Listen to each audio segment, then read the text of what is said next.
Estamos entrando no ar pelas ondas eletromagnéticas do Zoom com o programa Gonçalo Convida. Senhor Gonçalo Ferreira, este homem genial, força internacional de talento e de cultura. A sua literatura é na ciência e é no cordel. E eu começo como leitor, talvez nem como leitor, começo como ouvinte. Eu nasci no sertão da Bahia, no Alto Sertão, numa localidade chamada Ponta da Serra, na época município de Riacho de Santana.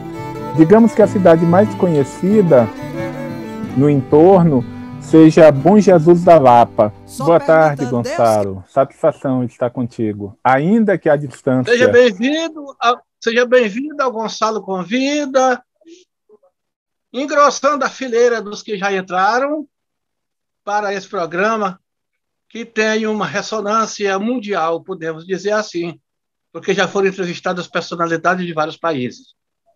Marco Aurélio, você está totalmente à vontade para contar a sua brilhante história, sua já longa trajetória pelo mundo da literatura de cordel. Obrigado, Gonçalo. Um prazer revê-lo. Já há algum tempo, né, que nós não conversamos. Imagino eu que a última vez foi na Bienal aqui em São Paulo.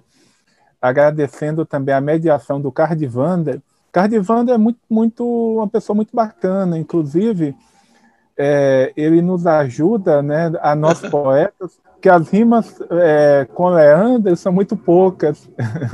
Então a gente acha um Nicândro, acha um Anaximandro, mas o veio a somar nesse rol tão limitado de rimas, né, de uma personagem tão importante como o nosso poeta fundador, vamos dizer assim, fundador e fundamento do nosso cordel.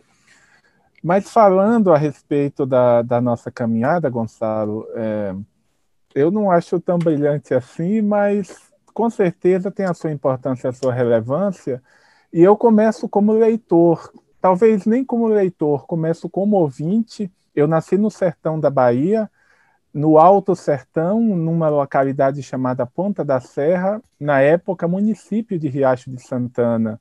Digamos que a cidade mais conhecida no entorno seja Bom Jesus da Lapa. E Caetité, também uma cidade razoavelmente conhecida, cidade histórica também, cidade que teve uma relevância enorme no 2 de julho, né, quando realmente, efetivamente, deu-se a independência do nosso país.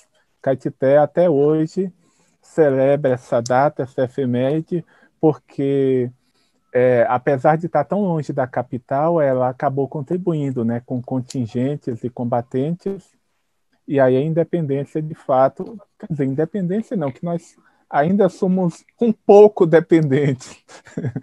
Independência total não existe. Um pouco aqui e ali. Um pouco aqui e ali, perfeito, mestre. E tem essa referência, né, a cidade de Caetité também, muito, muito viva na nossa memória.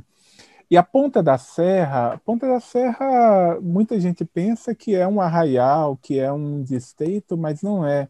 A Ponta da Serra é um arruado de 3 casas apenas, uma delas já abandonada, que pertenceu a um tio meu, e a casa que ficava ao lado daquela em que eu nasci, uma casa de adobo, né, na boca do povo, é a casa da minha avó Luzia, do meu avô Joaquim.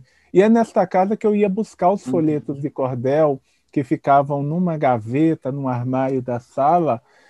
Na mesma gaveta tinha um guizo de cascavel, tinha um dente de onça, tinha umas coisas assim, uns amuletos. E os cordéis estavam ali. E os cordéis de que me recordo, da minha infância, alguns. O João de Calais, do Severino Borges Silva, A Louca do Jardim, de Caetano Cosme, Os 4 Sábios do Reino, de Manel da Almeida, Juvenal e o Dragão, de Leandro Gomes de Barros, o João Soldado, do Antônio Teodoro dos Santos, este eu aprendi aos 7 anos, eu já sabia de cor, Dimas e Madalena, do Manuel Pereira Sobrinho, né? E outros tantos mais que foram surgindo, que meu pai ia trazendo também. Meu pai é um pequeno agricultor à época, mas também comerciante. Ele vendia, né? Como a gente diz, fazia as feiras da região e no final de semana ele retornava com 2 folhetos, normalmente. Então, esse foi o meu, digamos assim, o meu debut no mundo do cordel. E eu comecei a escrever muito cedo também. Eu vou mostrar aqui para vocês. Esse caderninho aqui, eu devia ter entre 8 e 9 anos. Eu nunca sei dizer assim com exatidão. E aqui é um cordel que eu fiz na minha infância. Chama O Alce Misterioso. Esse aqui também é um cordel Ah, aqui é um cordel da mesma época. Tem um desenho aqui, um desenho muito, muito tosco, né, que eu fiz. E eu fazia assim, sem. Mais por amor, aqui ainda é uma coisa claudicante, vamos dizer assim, incipiente. Esses eu nunca publiquei, fazem parte, né, da minha construção como poeta. E este aqui, da minha adolescência, é um cordel que foi publicado muito tempo depois, que é o Herói da Montanha Negra. Aqui eu já conseguia contar, digamos assim, razoavelmente bem uma história, já seguindo esses postulados, né, legados por mestre Leandro. E em 1993 eu escrevi este aqui, Até Onde Nós Iremos, né? Até onde nós iremos, o que podemos fazer. Vivemos em sociedade simplesmente por viver, plantando os frutos amargos que obrigam-nos a comer. Uma coisa assim. Eu tinha 18 anos, aqui eu indo pela temática social, e depois vim a São Paulo na década de 90, com os caderninhos debaixo do braço, pensando que aqui ia ser fácil publicar, e voltei à Bahia inédito, em 1999. Cursei letras na Universidade do Estado da Bahia, Caetité, Campus 6, e em 2005 já tinha feito um trabalho ainda sem muita base, sem muita pesquisa, mas com muita vontade, como etnógrafo, recolhendo contos de tradição oral, cantigas e romances. E com este acervo, digamos assim, na bagagem, eu retornei a São Paulo, e aí já sabendo também o que eu ia fazer, comecei a publicar os folhetos e depois passei a publicar também infantos juvenis. A pesquisa também, de certa forma, foi ganhando corpo nesta época. Publiquei em 2010 um título chamado Breve História da Literatura de Cordel, que já teve, assim como o seu Vertentes da Evolução, né, ele já teve algumas edições, foi comprado aqui também pelo governo do estado. É um título que se aproxima dos 50 mil vendidos. E os infantos que juvenis. beleza! A compra governamental ajudou muito, né, a incrementar essa cifra. E o infanto juvenil também eu tenho me dedicado bastante nesse trabalho, também como editor. Formalmente, né, eu não estou mais numa editora desde 2012, mas tenho feito esse trabalho também como editor, como ponte para muita gente, coordenando coleções também. E neste momento, né, 2021, do ano pandêmico de 2021, eu devo ter em torno de 50 títulos publicados nesse formato, digamos assim, mais amplo. Somado com os folhetos, a gente se aproxima de 100 ou até ultrapassa. Eu ainda não me dediquei a contar. Alguns inéditos também, mas a maior parte, felizmente, publicados. Resumidamente, é isso aí. Pois, pois é, Marco Aurélio. Uma coisa interessante que me chama a atenção. Primeiro, a sua formação é no mundo das letras, é letras. Na Bahia, foi isso? Isso, Caetité, Campus 6, Caetité, que é uma Universidade do Estado da Bahia, UNEB, né? E no momento eu estou na metade de sim, de um sim. mestrado na Unicamp, aqui de Campinas. Sim. E, Marco Aurélio, você sabe que nos últimos 2 anos a academia sofreu desfalques de pessoas relevantes e acadêmicos importantíssimos para suas fileiras, como foram o caso do Moraes Moreira, Sim, do acadêmico irmão do Cláudio Viana, o meu Arievaldo querido Viana, amigo, do Pedro grande Bandeira, Pedro.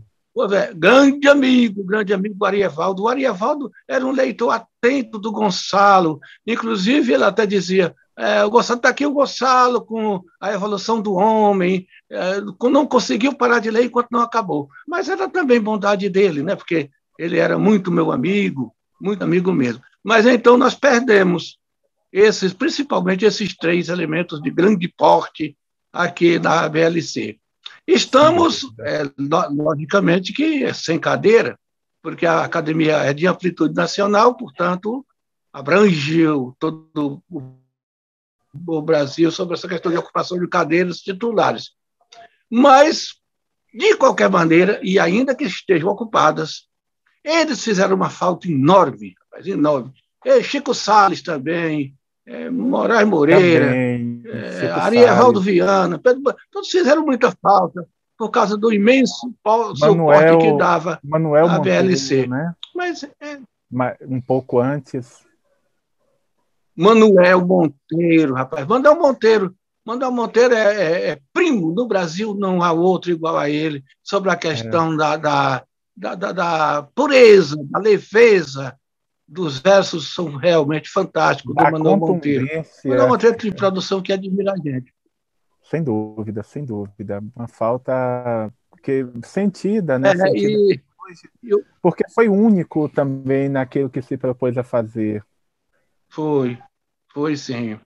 O Manuel Monteiro foi importante em tudo, uma posse muito rica, muito, quer dizer, rica de valores humanos. Não foi rica de dinheiro, não. Rica de valores humanos. Ali estava o João Dantas, estava o governador do estado, estavam figuras importantes, mas não é isso. Estava o Ariano Suassuna, mas não é isso que nós falamos, não. Nós falamos do valor mesmo do poeta Manuel Monteiro. É um poeta em sua essência, era um poeta de qualidades excepcionais, versos polidos, parece que calculados na ponta da unha para não ocorrer qualquer tipo de deslize. Agora, mudando um pouquinho de assunto, a Academia Brasileira de Literatura de Cordel está catalogando seus folhetos pelo governo federal na Universidade Federal Rural.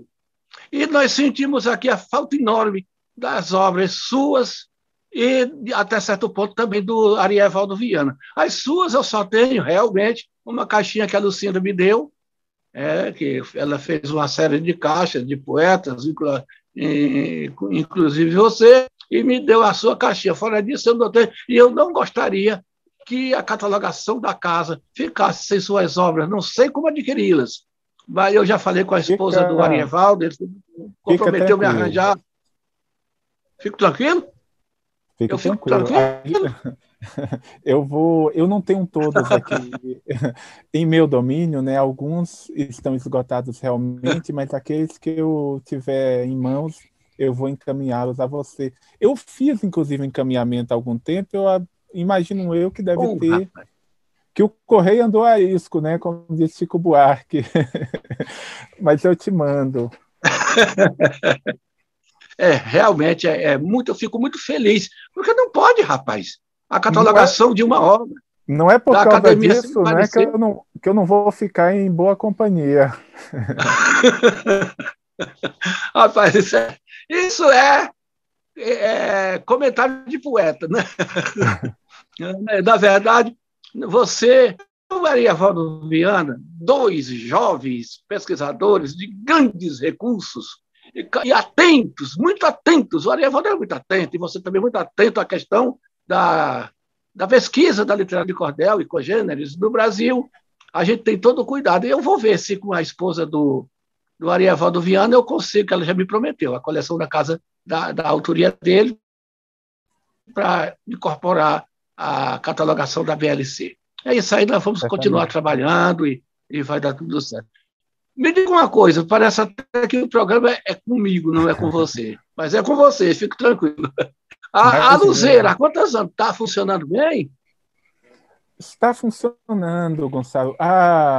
Deve ter mais ou menos uns 4 anos que eu não passo por lá. A última vez que eu fui fazer uma visita ao nosso já saudoso Gregório, né? Sabia que ele estava doente e ele ficou muito feliz. Pareceu-me que estava bem.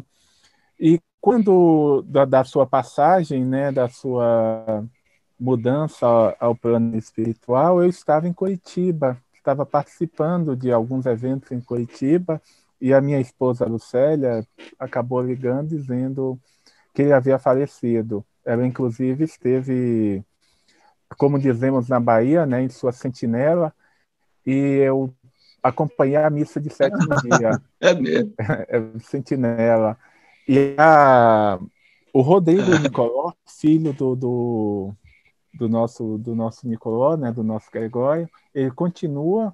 Lógico que com a pandemia tudo fechado, né? Não tem, acredito eu, que isso deve ter impactado também nas vendas e tudo mais, mas o site acho que está funcionando.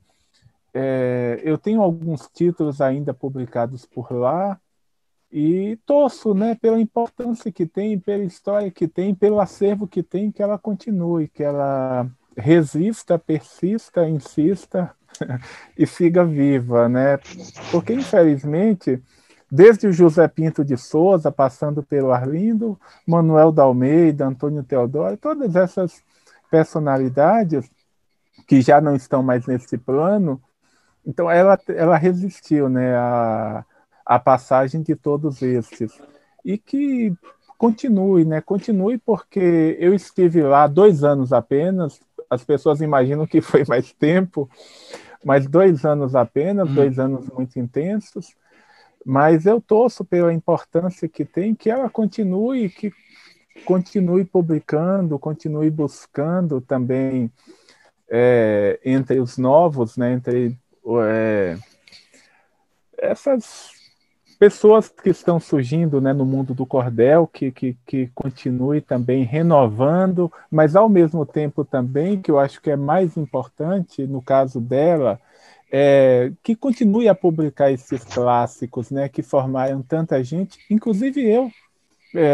Nós tínhamos na casa da minha avó folhetos de Minelvino, de Rodolfo, publicados na Bahia, de João Martins de Ataíde, né, A Moça Enterrada Viva e outras mais, manuscritos também, mas eu acho que o que tinha de mais relevante são realmente esses textos da Prelúdio. O Cachorro dos Mortos mesmo, a versão que eu conheci inicialmente não foi a versão de Leandro, foi a do Manuel Pereira, que até hoje tem alguns versos de cor. Daí a importância mesmo de preservação, né, desse acervo e dessa história, que é muito longa. Nós poderíamos ficar conversando ao desafio, porque eu me lembrei de uma outra coisa. Zezinho Mariquinha, do Silvino Pirauá, acho que o Brasil todo pensa que o autor o único é o Silvino Pirauá, mas tem outro autor, só que aí ele inverte o título. Em vez de ser Zezinho Mariquinha, está a história de Mariquinha e o moço Zezinho. E a capa, e também o formato é Luzeiro, formato Luzeiro, mas não sendo Luzeiro, o formato é de outra editora. Mas muita gente não sabe que tem outro autor, Arthur, não sei de que, acho que é editado em Portugal. Arthur Lima, vou ver não, foi no Rio mesmo. Ocorresse, hã? Foi no Rio mesmo. É o Arthur Lima Torres. Foi no Rio mesmo, né? Isso. Então, mas o mundo quase todo não sabe que tem outro autor de Zezinho Mariquinha sem ser o Silvino Pirauá de Lima. E eu vou te dizer que tem mais um, viu? Tem o Antônio Tem mais um autor? Tem o Antônio Teodoro também, que fez uma versão, e eu conheci essa versão do Antônio Teodoro, e conheci também, inicialmente, numa versão manuscrita. Esse manuscrito está até hoje, é de 1929, imagino eu, com a grafia do meu avô, Joaquim, salvo engano, eu tenho esse manuscrito no meu acervo. Então, a versão que me chegou foi esta. Também me chegou a versão do Antônio Teodoro, e tem uma coisa interessante, que a versão do Silvino, os dois morrem, mas nessa versão do Antônio Teodoro, talvez tendo ressonância de algum conto popular, Zezinho morre com a aliança fechada na sua mão, e ninguém conseguia abrir essa mão. Mariquinha vai e diz, Zezinho abre essa mão, e mesmo depois de morto ele abre, mostra a aliança e em seguida ela morre também. Eu estou dando spoiler, falando como os jovens, estou dando spoiler aqui, mas quase todo mundo conhece. E eu me recordo que eu participava, Gonçalo, eu participei de uma feira de arte aqui e montei uma banca com os folhetos de cordel em 2006, salvo engano, 2007. E teve uma pessoa, uma mulher que chegou, uma mulher na faixa dos 60 anos, mais ou menos, 60, 70, e ela perguntou se tinha esse romance. Eu apontei, mas a capa não é igual, não deve ser o mesmo, não. E começou a ler, e aí ela foi até isso. Tem dessas coisas também. Ela foi identificando pelos velhos, e aí começou a chorar, começou a sentir realmente, né, que tratava-se do mesmo texto, e colocou, né, sobre ela, abraçou e começou a acalentar, como se acalentasse um menino. É uma cena que a gente não vai esquecer nunca mais. Agora veja você, poeta Marco Aurélio, querido amigo Marco Aurélio, como o programa Gonçalo Convida elucida pontos importantes e até certo ponto desconhecidos. Por exemplo, a versão que eu tenho aqui do Silvino Pirauá foi editado já pelo Leandro em 1889, ano da criação da tipografia do Leandro, inaugurando assim a literatura de cordel e escrita do Brasil. Já você tem essa outra riqueza de informações, e assim por aí vai. Agora, é pena que justamente o nosso tempo acabe e eu lhe peça para você, usando o microfone do programa Gonçalo Convida, tecer suas considerações finais. Muito obrigado. Eu agradeço mais uma vez. É muito oportuno estar aqui, né, adentrando a sua casa mais uma vez, deixando um abraço também à madrinha Mena e a toda a sua família, e também ao Cardivander, né, que fez essa ponte, o Zé Walter, que foi quem me consultou inicialmente, meu conterrâneo, né, de sudoeste baiano, de sertão baiano, certamente vai estar nos ouvindo, e muito feliz, né, de ter tido essa conversa, ainda que rápida, a respeito desse universo tão rico, o cordel que nos conecta, né, com outras formas do fazer poético do mundo todo, com as bilinas russas, com os pregos espanhóis, com o cordel português, desde o cego Baltazar Dias, mas mesmo antes dele também, e nos conectando também com Gil Vicente, com Antônio José da Silva, vulgo judeu, e outras pessoas, né, que fizeram com que essa poesia cavalgasse no barbante. Então, isso é muito rico, isso é muito precioso. Nos conecta também com os contos de Canterbury, muito ricas, né? As suas informações. O Geoffrey Chaucer, Gonçalo, num conto, o Knight's Tale, né, o Conto do Cavaleiro, ele já dizia, né, que mato tem olho e o campo tem ouvidos, uma coisa assim, nesse conto, de alguma forma estabelecendo um liame, uma ponte, um fio, né, com o cachorro dos mortos, né, os nossos antepassados. Que o Leandro começa assim, né? Isso. Dizia, mato tem olhos, né, e para eles tem ouvidos, os crimes são descobertos por mais que sejam escondidos. E que Ivanildo Villanova, uma vez, eu e o aí já é uma paródia, já é uma paródia, já? Não, o Ivanildo, ele fez uma citação, estávamos tomando café, imagino eu que você estivesse nesse evento em Brasília, com o saudoso Arievaldo, e a gente fez não foi a nossa intenção, mas a gente fez Ivanildo, né? Ivanildo verter lágrimas, recordando-se do José Villanova e citando esse início de cordel e comentando a respeito do Leandro Gomes de Barros, né? A pessoa que criou um personagem como Cancão de Fogo não pode ser chamado menos do que gênio. Então, isso é... É gênio, porque Cancão de Fogo é a biografia dele, Leandro. Sim, sim. É uma coisa absurda. Mesmo que paródica é dele. Há muitos momentos. Mas é isso, mestre. Agradecendo o convite, né? Dizer que eu estou muito feliz de fazer parte dessa geração que ainda pude conhecer você, conhecer Bolibori, Josenir Lacerda, Nesite Alencar, Clebson Viana e tantas, né? Zé Walter, que fez essa mediação, e tantas pessoas tão importantes, né? E o cordel, ele é vivo por quê? Porque apesar de que muitos já não estão nesse plano, seguem vivos conosco por meio da nossa voz, por meio da academia e de muitas instituições que preservam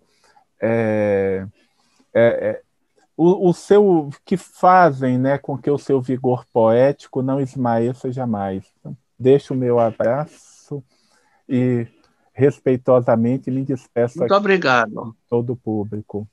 Gratidão. Tá legal. Obrigado mesmo, de coração, e a qualquer dia a gente vai comer um torresmo.